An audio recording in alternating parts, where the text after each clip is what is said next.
우리나라와 일본을 포함해서 북한 핵무기의 위험에 이제 놓이게 된 것이고요. 미국 대륙도 북한의 핵무기로부터 자유로울 수 없는 이런 상황이 되어가고 있는 것이죠. 지금 보니까 전쟁 준비를 하고 있는 것 같습니다. 한반도의 긴장 상태를 높이고 있는데 이거 계속될 거예요. 이거는 누구의 잘못도 아니고 북한은 북한 계획대로 지금 움직이는 겁니다.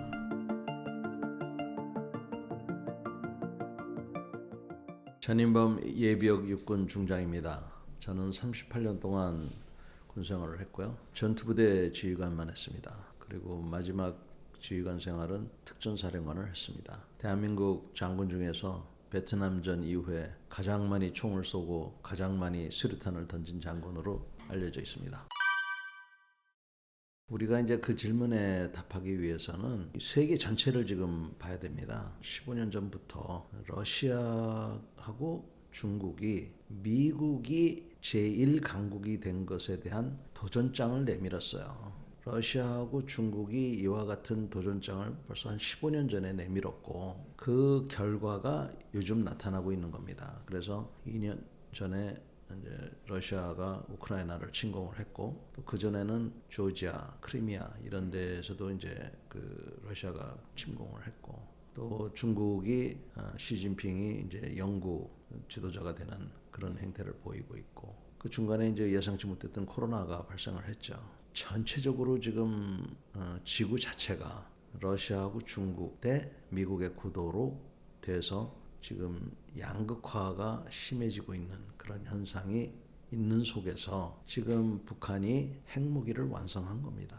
그래서 이미 우리나라와 동북아시아, 일본을 포함해서 북한 핵무기의 위험에 이제 놓이게 된 것이고요. 이제 제가 보기에는 한 5 내지 10년 있으면은 미국 대륙도 북한의 핵무기로부터 자유로울 수 없는 이런 상황이 되어가고 있는 것이죠. 근데 이제 최근에 북한이 처음에는 저는 그냥 말폭탄인 줄 알았어요.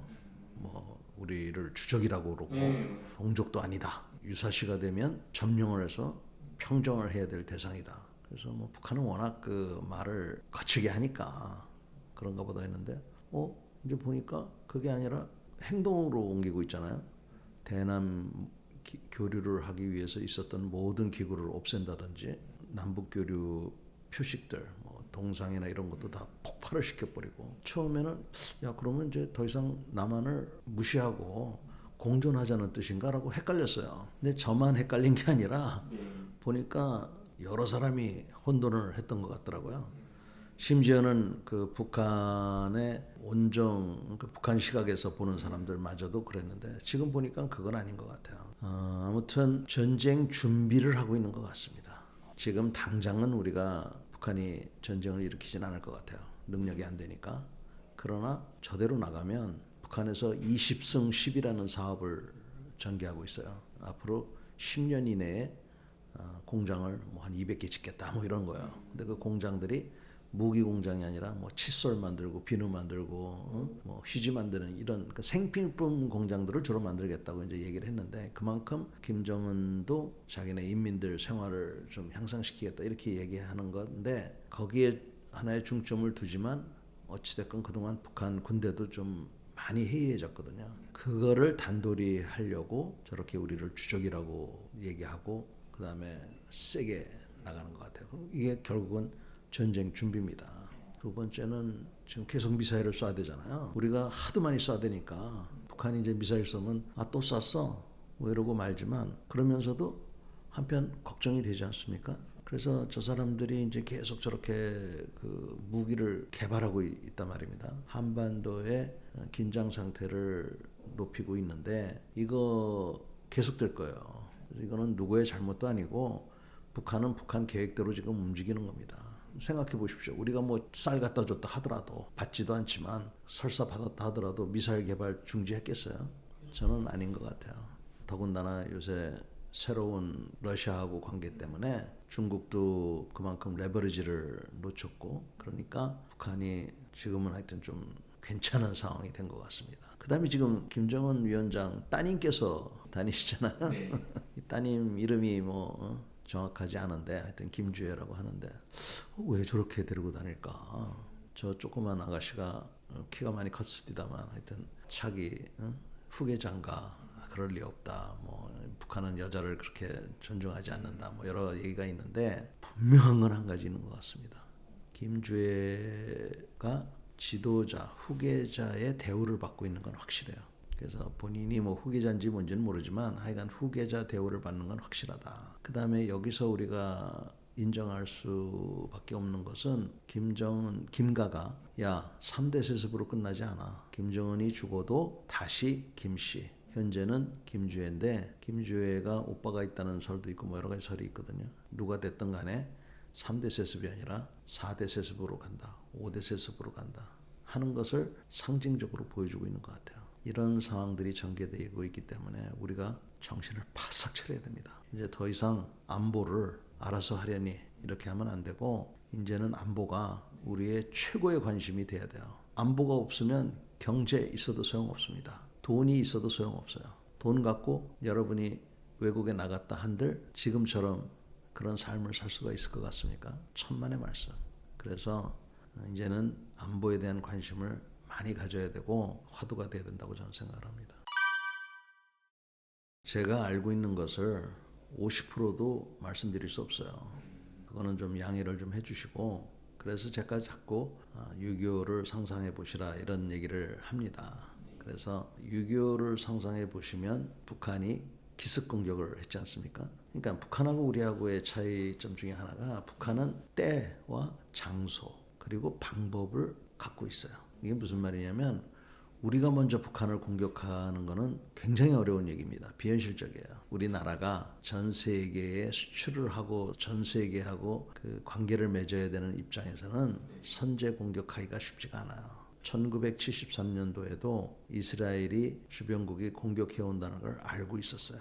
그렇지만 선제 공격을 못했어요. 뭐 선제 공격이다, 뭐 예방 공격이다 이런 거는 이론적이고 학교에서나 배울 수 있는 얘기지. 우리 같은 자유민주 국가에서는 시행하기가 굉장히 어렵습니다. 더군다나 미국한테 지금 상호 방위 조약 같은 걸 갖고 있는 나라 입장에서는 굉장히 어려운 거예요. 북한은 그 대신 우리하고는 입장이 틀리기 때문에 걔네들은 우리한테 지네가 원하는 때와 지네가 원하는 장소 또 지네가 원하는 방법으로 도발은 물론이고 전쟁을 일으킬 수 있는 그런 걸 갖고 있어요.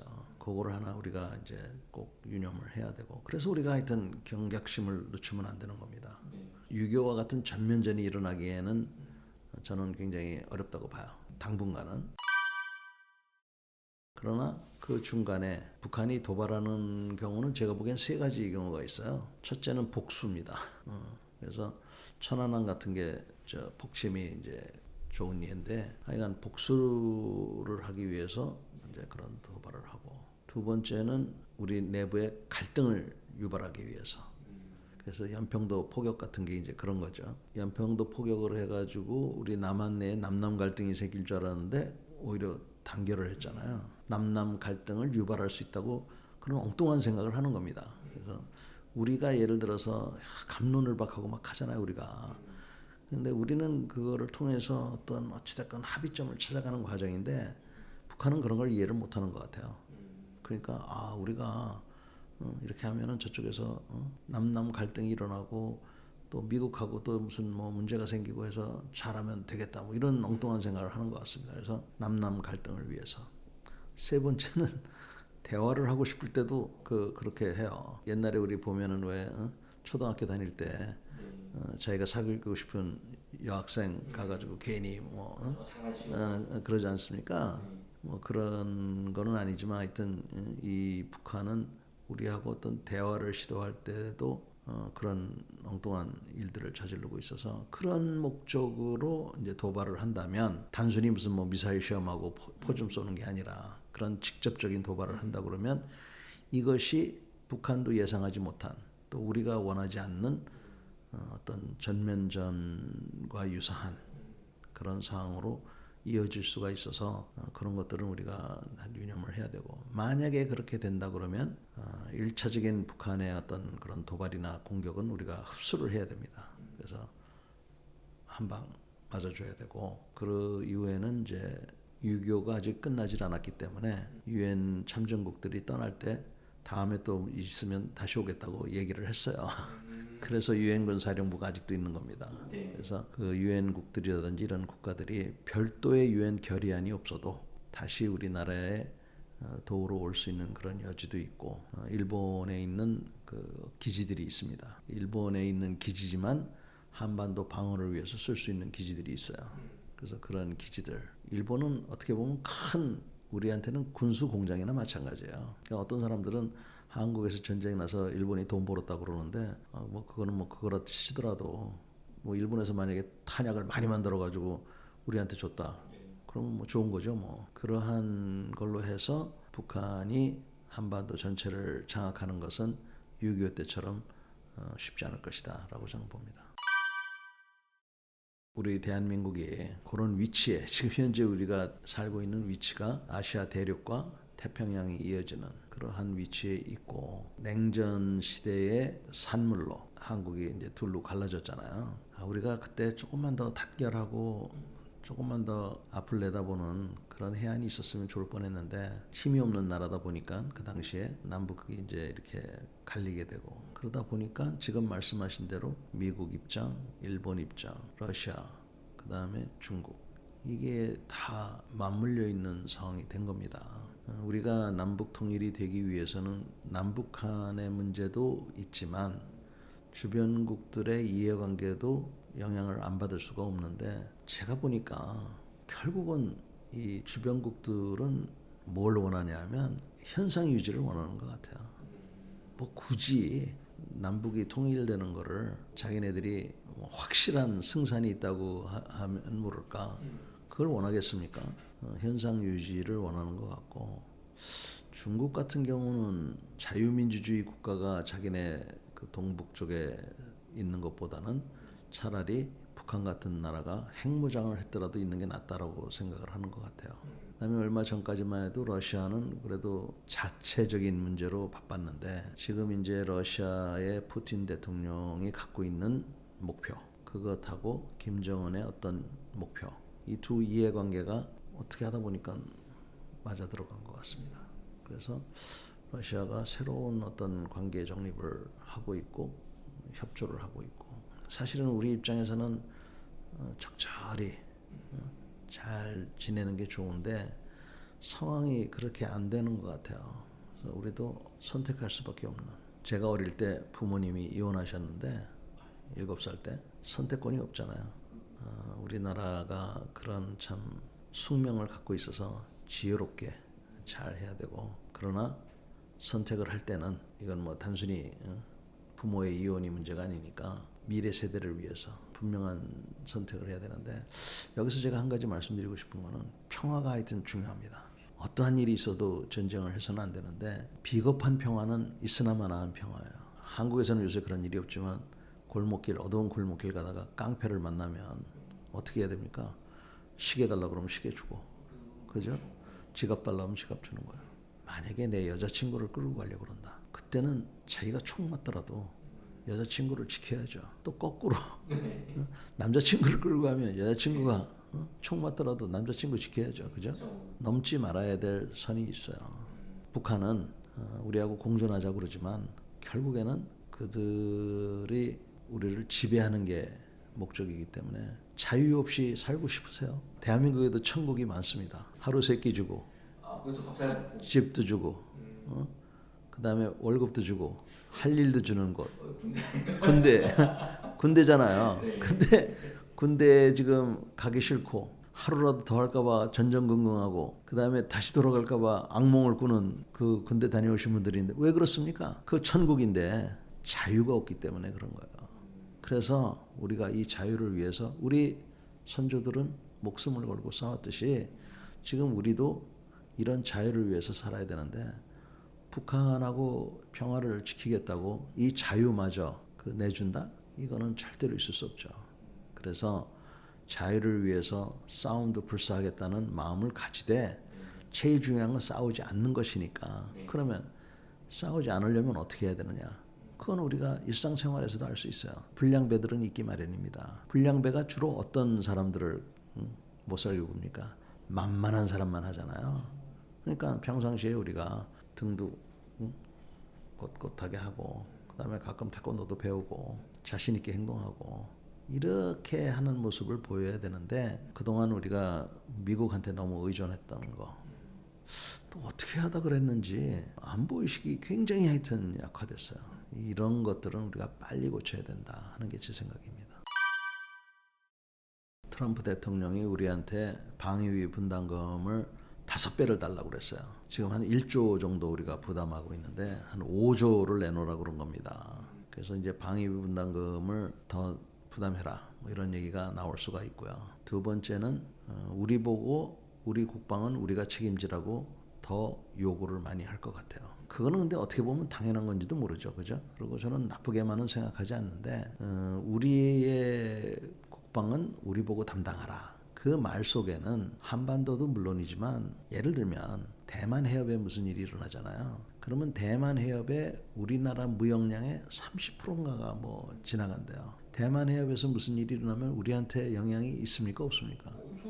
있죠. 그 영향이 있으니까 너희들도 참전해. 이런 요구를 할 수가 있어요. 충분히. 저는 미국의 엄마가 미국의 아들, 딸을 여기 와서 희생시킨다? 그거는 미국의 이익 때문에 하는 게 당연하다고 생각하고요. 그러나 그 이전에는 우리 이익이 크기 때문에 우리 스스로가 이 나라를 잘 지켜야 되는데 뭐 많은 분들이 야, 이 나라가 지킬 가치가 있냐라고 이렇게 생각하는데 그거 굉장히 잘못된 생각이에요. 이 나라는 당연히 우리가 지킬 가치가 있죠. 제가 계속 안보 의식을 좀 가져야 된다고 그러는데 각자가 이 나라는 지킬 가치가 있나 하는 생각을 해야 됩니다. 지금 우리 사회에 문제가 많다는 건 제가 알아요. 그렇지만 어찌됐건 이건 우리 거잖아요. 그쵸. 우리 선조들이 이렇게 주셨고 그러니까 우리가 이 나라를 지켜야만 되고 전쟁을 하자는 게 아니라 전쟁을 막기 위해서는 지금 세금도 내야 되지만 세금 내고 잊어버리면 안 되고 군대도 좀 자발적으로 가야 되고 군대 갔다 온 사람들 특히 격려 좀 해줘야 되고 지금 군대 가면은 바보 소리 듣는 데가 많아요. 저는 깜짝 놀랐어요. 나는 안 갔는데 너는 갔다 이런 그래서 이런 분위기 이런 것들을 우리가 고치지 않으면 안 된다. 그래서 트럼프 대통령이 되냐 안 되냐 뭐 트럼프 대통령 되면 뭐 해봤자 뭐 4년 길어야 8년인데 그거 못 기다립니까? 그게 문제가 아니라 그런 것들을 잘 생각해야 되고 여러분들이 그 뭐 방위비 분담금 많이 낸다 어쩌고 얘기하는데 사실은 뭐 방위비 분담금이 뭔지도 잘 모르잖아요. 방위비 분담금도 우리가 하여튼 좀 잘 이해를 할 필요가 있다라는 생각을 합니다.